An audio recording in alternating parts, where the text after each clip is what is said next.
Добрый день на улице, а здесь, скорее всего, добрая ночь. Мы в рамках нашего проекта Nomad KG находим в искусственной пещере. Это штольня.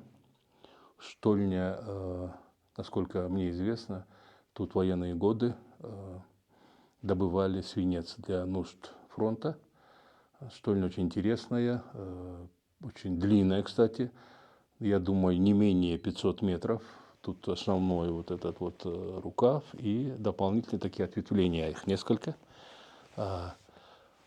Тут добывали свинец, но может быть еще что-то, поэтому будем работать с архивными документами.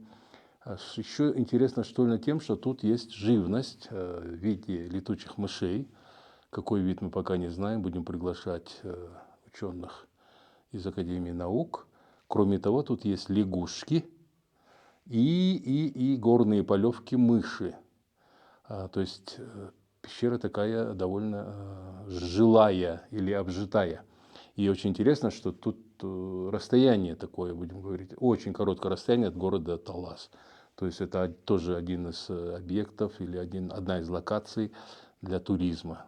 Так сказать, у нас есть свой маршрут, спелеотуры по Таласу. И вот это вот один из объектов, одна из локаций этого тура. То есть очень доступно, очень высоты, довольно высокие в смысле проходимости. Интересно для любых, и даже для детей. И очень важно, что в плане безопасности тут практически нету обвалов, все довольно крепкое. Добро пожаловать в наш проект, добро пожаловать на Nomad KG. Подписывайтесь на нас, ставьте нам лайки, колокольчики. Добро пожаловать на Nomad, добро пожаловать в Талас.